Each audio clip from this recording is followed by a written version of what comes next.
আসসালামু আলাইকুম। কৃষি এগ্রো নার্সারির পক্ষ থেকে স্বাগতম।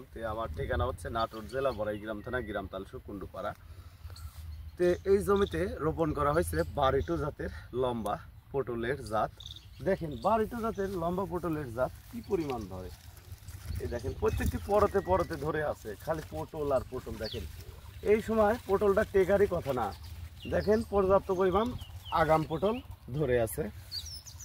এই পটল চাষের জন্য মূলত দুই ধরনের চারা রোপণ করতে হয়। এই যে এটা দেখতে পাচ্ছেন, আমি দেখাচ্ছি, এটা হচ্ছে পুরুষ, শুধু ফুল, দেখেন অন্য কোনো কিছু নাই, ফুল।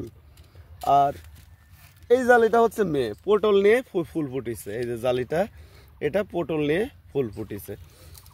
শতকরা আপনার 90% মেয়ে চারা রোপণ করতে হয়, আর বাদ বাকি আপনার রোপণ করতে হয়,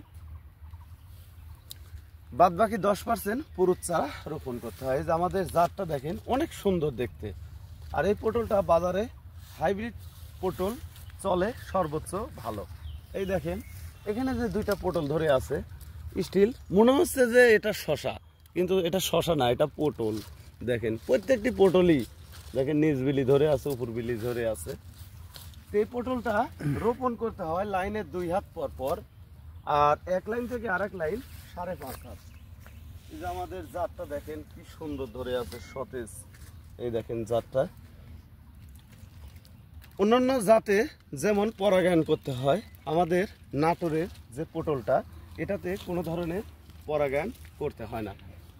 এই দেখেন ধরে আছে পটল আর পটল। এই চারাটা রোপণ করা আছে লাইনে 2 হাত পর পর, আর এক লাইন থেকে আরেক লাইন 5.5 হাত, অর্থাৎ এখান থেকে লাইন গেলে ওখানে 5.5 হাত মিল হইতে হবে।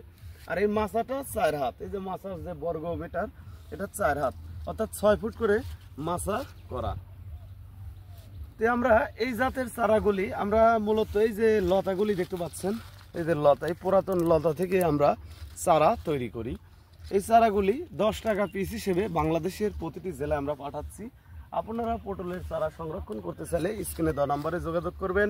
আর ভিডিওটি অবশ্যই একটি লাইক করবেন, শেয়ার করবেন। আসসালামু আলাইকুম।